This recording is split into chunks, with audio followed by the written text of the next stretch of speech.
Mix vegetable chapati ತುಂಬ ಹೆಲ್ದಿಯಾಗಿ ಟೇಸ್ಟಿಯಾಗಿರ್ತಕ್ಕಂಥ ಚಪಾತಿ ಮಾಡಲಿಕ್ಕೆ ಸೌತೆಕಾಯಿ, ಕ್ಯಾಪ್ಸಿಕಮ್ಮು, ಬೀಟ್ರೋಟು, ಈರುಳ್ಳಿನ ತಗೊಂಡು ನೀಟಾಗಿ ತರಿಯಾಗಿ ಮಿಕ್ಸಿಲಿ ಹಾಕ್ಕೊಂಡಿದ್ದೀನಿ ನಾನು. ಅದನ್ನು ಬೌಲಿಗೆ ಹಾಕ್ಕೊಡಿ.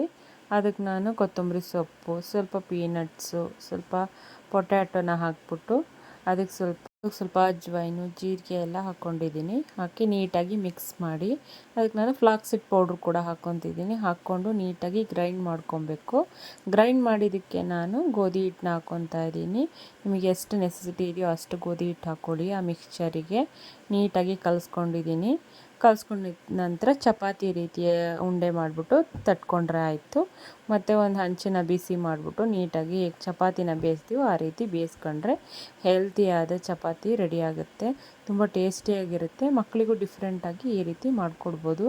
ನೀಟಾಗಿ ಉಬ್ಬಿ ಬರುತ್ತೆ. ಪೀನಟ್ಸ್ ಎಲ್ಲ ಹಾಕಿರ್ತೀವಲ್ಲ, ಹಾಗಾಗಿ ತುಂಬ ಟೇಸ್ಟಿಯಾಗಿ ಚೆನ್ನಾಗಿರುತ್ತೆ. ಇದನ್ನು ನಾವು ಚಟ್ನಿ ಜೊತೆಗೆ ಅಥವಾ ಗ್ರೇವಿ ಜೊತೆಗೆ ಸರ್ವ್ ಮಾಡ್ಕೋಬೋದು. ನಾನು ಕ್ಯಾಪ್ಸಿಕಮ್ ಗ್ರೇವಿ ಜೊತೆಗೆ ಸರ್ವ್ ಮಾಡ್ಕೊತಿದ್ದೀನಿ. ತುಂಬ ಟೇಸ್ಟಿಯಾಗಿ ತುಂಬಾ ಚೆನ್ನಾಗಿತ್ತು.